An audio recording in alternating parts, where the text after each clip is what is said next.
పకోడాని డైరెక్ట్గా లేదా పప్పు చారు కాంబినేషన్లో అయినా తీసుకొని తినొచ్చు. అంతేకాకుండా చిల్లీ సాసు టమోటా సాసు కాంబినేషన్లో అయినా తినొచ్చు. ఇంతకీ ఇది ఏం పకోడా అనుకుంటున్నారా? చేప జనతో తయారు చేసిన పకోడా.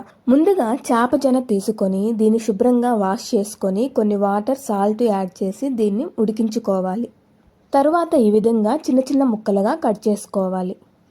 ఇప్పుడు ఇందులో 2 టేబుల్ స్పూన్స్ శనగపిండి, 4 టేబుల్ స్పూన్స్ కార్న్ఫ్లోర్, అల్లం వెల్లుల్లి పేస్ట్, కారం, పసుపు, ఉప్పు, గరం మసాలా పొడి, కొత్తిమీర అంతా ఒకసారి కలిసేలా మిక్స్ చేసుకొని కొన్ని వాటర్ యాడ్ చేసుకొని అంతా మిక్స్ అయ్యేలాగా కలుపుకోవాలి.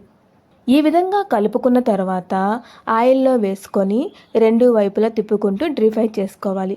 ఇది లైట్ గోల్డెన్ షేడ్కి వస్తుంది.